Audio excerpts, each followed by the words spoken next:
Hey everyone, welcome back to Bear's Workshop. In today's video, we just wanted to share something that we got through email today. We got a letter from Lucid. It is a cease and desist letter, and we wanted to share it with you. We want to know what your thoughts on it, what your comments on it. Anyone who's familiar with FAA drone laws, please feel free to comment. Any FAA lawyers want to give their 2 cents, definitely want to hear from an aviation lawyer. But we're going to bring up the letter. We're going to show you the laws that they cited, that they say that we violated, and we're going to take a look at it real quick. We're going to try and get through this real quick and hopefully not too painful, but something I got to share, and I got to know what everyone's opinion of this is. So first, let's take a look at the letter. Okay, so here's the letter. June 1st, I redacted all the information about the lawyers. I redacted my information. I don't need any stalkers, though could be fun. I'm armed. But in any case, let's start with this. This firm represents Lucid Motors in connection with unlawful aerial trespassing over Lucid property in Casa Grande, Arizona. If you have a lawyer, have them contact them. On May 20th, May 23rd, May 27th, and May 30th, we trespassed into Lucid airspace by conducting several low-altitude drone flights over Lucid property, which is an active construction site in Casa Grande. We did not fly in May 20. May 20 is the first day that we went out there, and they told us, please don't fly, we'll have someone contact you. And we said, okay, we won't. We want a good relationship because we don't want a cease and desist letter because we're good people. So we did not fly on that day. That is incorrect. We also admitted to conducting several earlier drone flights over Lucid property. We did have one previous flight, I think back in March or something, where we went over and did a flyover, and nothing happened on that particular day. All these other days, we've been met by security. All nice people except for Mr. May 27th. May 27th would not come out and talk to us. So under federal aviation regulations, drone operations over people who are not directly participating in the operation are illegal because they present an unacceptable risk. We didn't really fly over anybody. We just flew around. When the FAA is talking about flying over someone, they're talking about directly flying over them. We do have rules, and we state them in the beginning of our videos, that we won't fly within 100 feet of people vertically or horizontally. So we do make a point not to come close. We do have a safety plan. So they said specifically in the 107.39 statute, it states that no person may operate a small unmanned aircraft over a human being, absent certain exceptions that are inapplicable here. Well, we did not, like I just said. So this is incorrect because that never happened. And since that never happened, we need to go, sorry. That's not going to work. So, and let me bring up this statute real quick. Hold on, let's find that. Okay, so here is the statute, 107.39, operation over human beings. No person may operate a small unmanned aircraft over a human being unless that human being is directly participating in the operation, and no one there was except for us. That human being is located under covered structure inside a stationary vehicle that can provide reasonable protection from a small falling unmanned aircraft. Operation needs the requirements of at least one of the operational categories in subpart D. We're not going to get into subpart D. That is not applicable, as the lawyer would say. So right here, this didn't happen. We didn't go over anyone's head. If we did, we were hundreds of feet up in the air, but we didn't. So that's not an issue. Then next we have 107.49. So let's go over 107.49. It is illegal to operate a drone without performing a safety inspection of the area which the operation will be performed, and informing all participating persons about the operating conditions, emergency procedures, contingency procedures, roles and responsibility, and potential hazards. Note that there's a section here that's in quotes, because they're saying that they're quoting the actual law. So that means other parts. This is the quote. That means some of this is not in there. If we go to this, this is 107.49, pre-flight familiarization, inspection, and actions for aircraft operation. Prior to the flight, the remote pilot in command must assess the operating environment, considering risks to persons and property in the immediate vicinity, both on the surface and in the air. Since we won't fly within 100 feet of anybody, we have assessed that risk, and we do not see a risk because we are not going to endanger anybody. Local weather conditions, they were great. Local airspace and any flight restrictions, there were none. The locations of persons and property on the surface, well, we could see where everyone was. And like I said, that goes back to our 100-foot rule. Other ground hazards. Well, there were no ground hazards because we stay probably at least 100 feet off the ground is our rule, but usually we're at like 150 to 250. The maximum height allowed for a drone is 400 feet, so that's the highest we'll ever go. But they're quoting this section right here. Ensure that all persons directly participating in the small unmanned aircraft operation are informed about the operating conditions. So right here they have informing all participating persons about the operating conditions, emergency procedures, contingency rules. I already read that. I'm not going to read it again. Okay, so that's what they're quoting here is section B. So there's only two people involved. There's only two people that are participating persons. The people on the ground are not participating persons. They may be being filmed, but they are not participating persons. The two people flying, which is my son and me, we are the participating people. We are the pilots. The people on the ground are just people on the ground. So here, when you conducted your unauthorized drone operations over Lucid property, you repeatedly violated these regulations. Well, we did do drone operations over Lucid property, but we did not violate those, as I just went over, and there is no proof that we did, and there never will be because we're not going to. So we violated stuff by operating our drone over an active construction site with several non-participating people on the ground. The people on the ground do not need to be participating. Not only were your operations imminently dangerous to the people and property on the ground, they also interrupted and interfered with Lucid's ongoing construction efforts. They could make a good case that it is interfering with their construction efforts because they have decided to make it a problem. This isn't a problem for a lot of other places, Tesla, Nikola.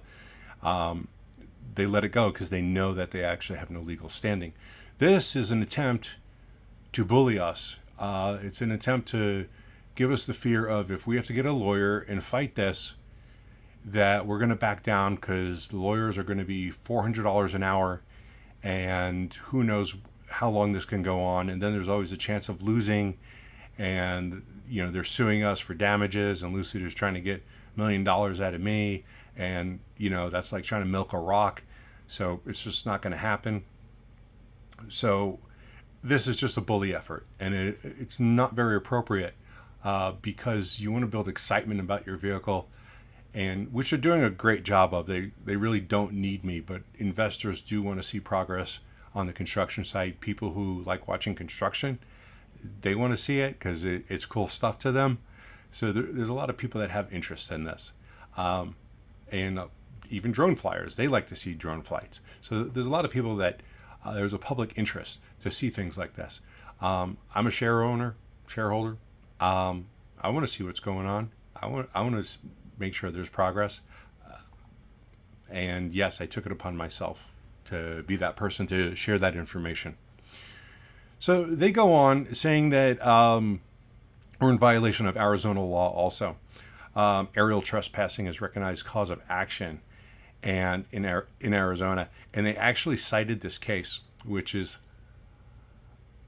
this is when you know that they have nothing to stand on. This case was settled, I think, in 1990. So it's a 31-year-old case, but it was brought in to the Arizona court system in the early 80s regarding a man who built an airport, and APS, which is the public utility for electricity out here, ended up like 10 years later building power lines next to him. And then there was a dispute whether he could not safely fly over APS's power lines because of where they put him in relation to the runway that he had built. So he sued them and he lost, But I don't see how. So it's an airspace case, but it's so non-relevant to what we're doing and how we're flying and the safety involved in it. So it's kind of funny that they put this in because it's not really relevant. It's, I think it's just more of the bully scare tactic. But it isn't. It does mention two laws. Pursuant to Arizona law, Lucid owns the airspace over its property, and that's ARS 2882207. And according to that, that is correct. Ownership of space above land and water of this state is vested in the several owners of the surface beneath, subject to the right described in section 2882277, which is what they mention next. Low altitude flying is prohibited. So when we look at that statute, and it says low altitude flying prohibited. Flight of aircraft over lands and water of this state is lawful unless either of the following occur. Either it is at low altitude that interferes with existing use to which land, water, or space over the land or water is put by the owner. Well, we're not interfering. If they don't throw out the security guards and throw out a lawyer and just let us do our thing, there's no interference. We're not buzzing people. We're staying away from people. I've already stated several times that safety is the number one priority. Number two, it is conducted in a manner that is imminently dangerous to persons or property lawful on the land or water beneath the flight. Well, it's not. We do safety checks. We do everything that we're supposed to do as far as checking out our drone. Besides being registered, both of us have passed our pilot's license. We're doing what we're supposed to do as far as making sure it is not dangerous. And this says imminently dangerous to persons or property. Imminently is immediately, okay? But this is not. Your flights constitute unlawful aerial trespass regardless of whether your drone is registered or whether you hold a Part 107 remote pilot certification. The FAA has specifically recognized the power of state and local governments to enforce trespassing laws to protect property owners against unauthorized drone flights, as the FAA specifically stated back in January of this year. States and municipalities may use police powers such as those relating to land use, zoning, privacy, anti-voyeurism, trespass, and law enforcement operations to address small UAS operations in the community. Well, on our first visit on May 20th, Lucid did call the police, and we welcomed that because we knew we were within our legal right. And the police officer came out, and he told them they can fly if they want. They said there's nothing we can do. They said if we land on the property, or if we crash, we could either get trespassing or disorderly conduct. Okay, so we don't want that to happen. Of course, we don't want an emergency where we may have something go wrong. So we're going to try to avoid that at all costs. The drone is not cheap. It's not something you buy at the dollar store. So that's something that, we've got a financial interest, and then we don't want to hurt anybody. We certainly don't want to interfere. But us flying over at 200 feet is not going to bother them unless they want to make it seem like it bothers them. Anyway, so moving on, this letter, Lucid demands that you immediately cease and desist. That's the big words of the day, cease and desist, from performing any further drone operations in the airspace over Lucid's private property. If we persist, they're going to come at us. They're going to initiate legal action for damages, injunctive relief, and all other remedies available in law or equity. Furthermore, we'll put on notice to hold all evidence, anything related to emails, text messages, videos, audio recording, social media content, police reports, and all other documents and evidence, including digital evidence. So we can't destroy anything, but we're not going to, because we're doing everything legal. The letter is not intended as a complete statement of facts, blah, blah, blah. Okay, so this is it. Cease and desist. Do we pursue this? We got several options. We can back down, cower, stick our head in our shell like a turtle. We can go out there and just fly. We can go out there, get a lawyer and fly. We can go talk to a lawyer, get advice, and see if he says fly or don't fly. Or we could just be real sneaky about it, and we can circle the property without going over their property and just stay over the road and film all the way around. We can do a complete circle without entering their airspace. And maybe we'll get another drone, one that has a better zoom on it, so we can zoom in. We could do that. And then none of that matters. None of the cease and desist. We're not flying over their airspace. So let me know what you guys think. I think this is quite ridiculous that they didn't take the option of talking to us and working things out. I think a cease and desist letter is petty. But I've heard some things about Lucid and the people that run the place. They're are not that easy to work with. But hey, we're still willing to give it a shot. But we will not be bullied. That's no bullying. It's not going to work. So anyway, like I said, let me know what you guys think. If you thought this was interesting, go ahead, hit that like button. You want to share it? Let's make this go viral. Lucid comes after the little guy. I love the little guy. And let's see what we can do to get this taken care of. If you guys got any suggestions, I'd love to hear it. Thanks for watching. We'll see you next time. Bye-bye.